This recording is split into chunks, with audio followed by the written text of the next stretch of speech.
With this WrestleTalk news, backstage AEW heat, WWE Rebranding NXT again, Charlotte and Becky shooting on each other and more. Subscribe and enable notifications to always on for daily wrestling news videos, including either this week or early next week, my music video punishment of R-Truth's What's Up? Here's a preview. Hey, comment section over there. What's up? Feel me, stand up and say, what's up? In the comments, what's up? What's up? What's up? What's up? I kinda hate this song. Support WrestleTalk! Saturday's Full Gear pay-per-view was the latest, best show in wrestling history AEW have put on. With excellent matches in MJF vs Darby Allin and CM Punk vs Eddie Kingston, and Hangman Page turning Cowboy S-Word into Cowboy Champ. Genuinely so happy for you, my heart can't even express the words. The Tag Team Championship match between the Lucha Bros and FTR, however, sadly tripped at the final hurdle. On course to having a flipping and fisting in-ring classic, Dax and Cash had just fists, remember?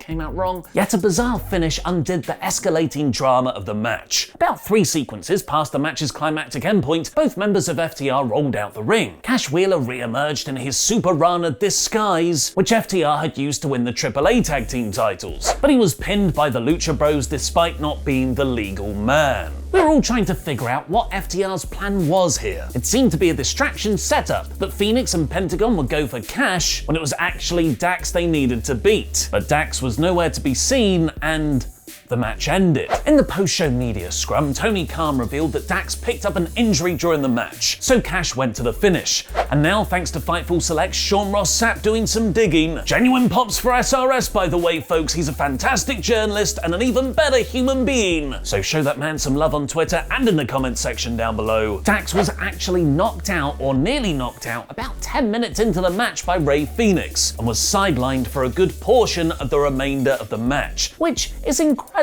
to think of, as he still had half the match to go, with the time clocking in at over 18 minutes, and it felt like he didn't miss a beat until the very end. The report goes on to say that Phoenix is known to work stiff, but this is AEW. If you don't draw blood from chopping someone's chest, are you even really engaged in simulated combat? Instead, it was the post-match behavior that has upset the locker room. Fightful adds, some talent on the roster took issue with him not checking up on Harwood after the match. We're told this wasn't considered major heat, but the talent we spoke to said it was common courtesy to check in.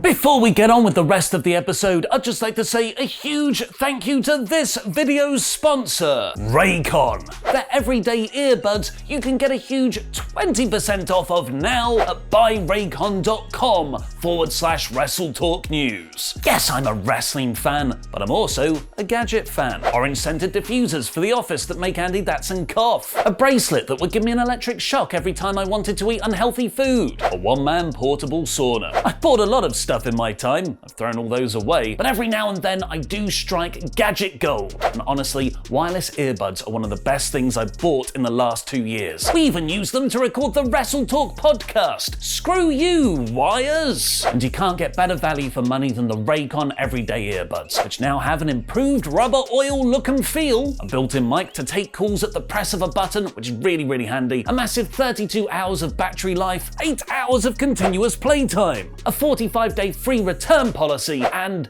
best of all, they start at half the price of other premium audio brands, but they sound just as good. Also, unlike some other brands, Raycons don't stick out of your ears and come with a bunch of optimized gel tips for comfort and the perfect in-ear fit. You can get your own Raycon everyday earbuds with a huge 20% off by visiting buyraycon.com/WrestleTalk News. The link's in the video description below. Please do at least check them out by clicking that link, as every visit helps support us here at WrestleTalk. Raycon that Raycon. Dax Harwood isn't the only AEW star feeling rough post-Full Gear though, as the former world champion Kenny Omega reportedly has about 9 years of accumulated injuries to heal up from. Dave Meltzer has revealed that Omega has been dealing with various injuries during his world title reign, but he wanted to see the story through with Hangman Page before he took time off to address them. Incredibly, one of the issues Kenny has been dealing with is vertigo, which makes you feel like the environment around you is moving or spinning, making it very difficult to keep your balance. Kenny himself has revealed he's been suffering from vertigo since 2018. And Meltzer said it forced the maker to adjust his physicality to compensate for the lack of balance and the whole world spinning thing. Kenny has wrestled some of the best matches in history the last 3 years, and he did it all on top of an unsteady world. Which sounds like a metaphor for the pandemic, but it's not, it's actually very literal here. Chiropractor influencer Dr. Boo Hightower has uploaded a 40-minute insane chiropractic adjustment with Kenny this week, which is oddly satisfying to watch and at points looks like an unsanctioned match with Jon Moxley. It also has this thumbnail. What did you work over, Kenny? The ass, Bill! The ass! With Kenny out indefinitely, AEW needs someone else to help make up their ratings fall. Maybe it'll be Ric Flair. Human Teflon boy Ric Flair is so difficult to pin down when it comes to controversy. Allegations of sexually assaulting a flight attendant against him re-emerged over the summer, and it was Tommy Dreamer who got cancelled for it. Continuing to show how most people just don't want to associate the wrestling icon with actually damaging scandals, he's relaunching his Woo Nation Uncensored podcast this week. And in a preview released, he shoots on AEW's ratings and how CM Punk and Bryan Danielson haven't created that consistent viewership everyone thought they would have. I'm looking at the ratings, I don't know what Punk and Danielson have contributed to. That show should never do less than 1.1 million. If they get there once, bring in all this talent, and then go back under 1 million, then there's something wrong. But that's not the only wrestling hot topic Rick has weighed his every word capitalized opinion on, tweeting about his daughter Charlotte's backstage heat with Becky Lynch and their upcoming match at Survivor Series. I think I'm going to have to make the trip personally to see you beat the piss out of Charlotte Flair. I don't think so, sister. The man, big time Bex, or whatever you call yourself. There's not enough choreography in the business to save you, Becky Lynch. 3 happy emojis. This was started earlier that day by Charlotte's interview with BT Sport, where she blamed sexism for why people have taken against her. If I was a man, would it rub people the wrong way? I mean, no one ever looks at a man and goes, why does he want to be the world champion again? We did that a lot with Roman and Triple H. Or he's been on top all these years. Is it because I'm a woman? Because I've done it all? Because we have a smaller division? Why? What? Charlotte's difficult. Why is it because I stood up for myself, because I stand up for what I believe in, that makes me difficult? But if I was a man, I'd have big balls, right? No, I know how good I am. Man or woman, I'm the best. No, but really, is it because I'm a woman? Charlotte, you know Becky Lynch isn't literally the man, right? And Lynch herself has replied. Taking to Twitter, Becky shot back, no one on our roster acts like this, man or woman. Gender ain't the issue here. Tell that to the leftist elite. To address what Charlotte said from my perspective, I am all for her pushing to look strong backstage. I want wrestling champions to protect their image, and she rightfully, in my opinion, fought back against the title exchange segment, which practically everyone agrees was a terrible idea. The problem is that she went into business for herself in the ring, going against her fellow performers Becky and Sonya Deville. It was unprofessional wrestling. Following the incident though, a torrent of Charlotte Flair heat stories flooded the internet. She's difficult to work with. She works too stiff. She's isolated and miserable with the rest of the locker room. Not a single other woman in WWE wants to work with her. Some of this echoes what her fiancé Andrade had said in a shoot interview back in April. There's also a possibility that it's all a worky McWork face. Charlotte versus Becky is quite easily the most interesting match at Survivor Series, which, admittedly, is a low bar, precisely because of their reported behind-the-scenes issues. Have WWE made more of this than there actually is to create an actually compelling story for the pay-per-view? Both Becky and Charlotte have referenced it in promos now, and even people like The Miz and Beth Phoenix are bringing up how Lynch and Flair aren't friends in interviews. And when The Miz, who might as well have a WWE trademark tattooed on his forehead, starts talking about behind-the-scenes heat reports, those reports have likely well and truly been assimilated by the machine. Do you think Charlotte and Becky's heat has become become a work? And do you think everyone dislikes Charlotte because of sexism? Let me know in the comments, because I'll be replying to people for the first 30 minutes after this video goes live from out of nowhere. NXT had its midlife crisis, got a hot new girlfriend and weird paint job 2 months ago, meaning it's 5 weeks overdue from its 3-week push. Let's rebrand the damn thing already. Rather than NXT 2.0 also being sent back to developmental, it just seems that we're still in the migration phase between the indie era and whatever late 90s throwback Vince McMahon has planned. As WrestleVotes is reporting, the show's tone might become even more adult. Ooh, a booby maybe. Within the origins of this NXT 2.0 concept was an idea that the program's rating would shift from TV PG to TV 14. Source confirms that's still very much on the table, and USA Network is not opposed. When WWE decides to make the change is to be determined. Do you think more adult content will help NXT 2.0? Let me know in the comments. And what adult content should they use? A penis? A swear word? Or all of the above? And for now, enjoy Tempest's review of last night's NXT.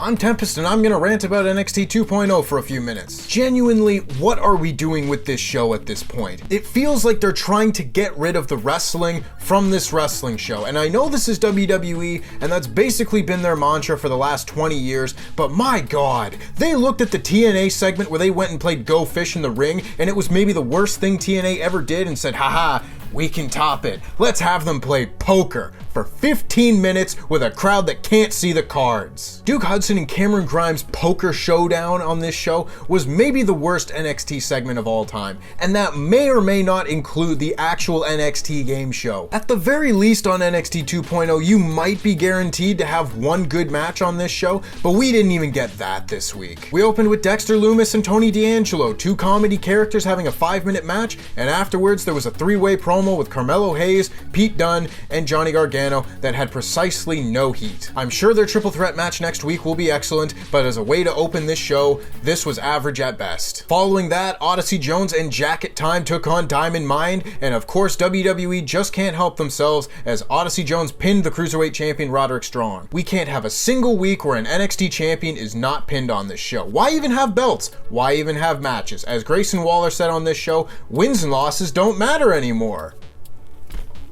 Why am I watching this show?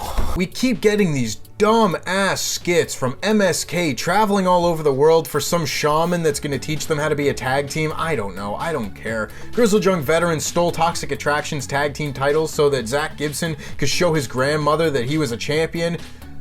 Why are we getting this from the most serious tag team in NXT? This review is really ranty, but it's only because I right now have so much positivity going on in my life and this show just drags me down. Zion Quinn beat Andre Chase and then got attacked by Legado del Fantasma because he didn't want to join their little boy band last week. And of course we had Von Wagner and Kyle O'Reilly taking on Josh Briggs and Brooks Jensen. The follow-up from Von Wagner's debut on SmackDown was Kyle O'Reilly saying, "Hey, I saw you on SmackDown last week." It's seriously like they fail on every level of storytelling.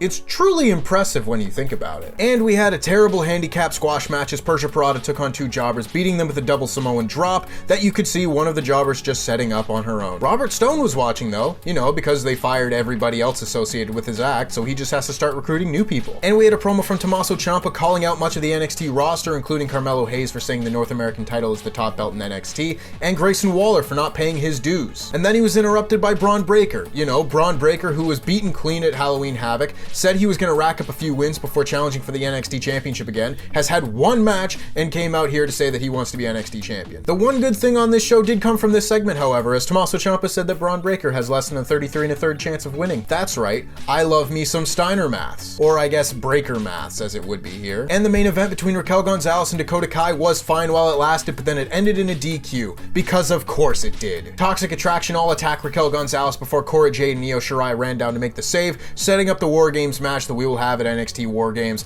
this was the worst episode of NXT I think I've ever seen. We've said a lot on the NXT podcast recently that this show has just become a sketch show, and it really has. It's a sketch show that sometimes involves pro wrestling, and honestly, I don't think that's a particularly successful business philosophy when you're booking a pro wrestling show. Needless to say, you know how I feel about this show. This is the dirt worst of NXT 2.0. This gets a 1 out of 5. I'm done with it. I'm not doing the outro. I'm moving on. Watch the podcast. I'm out.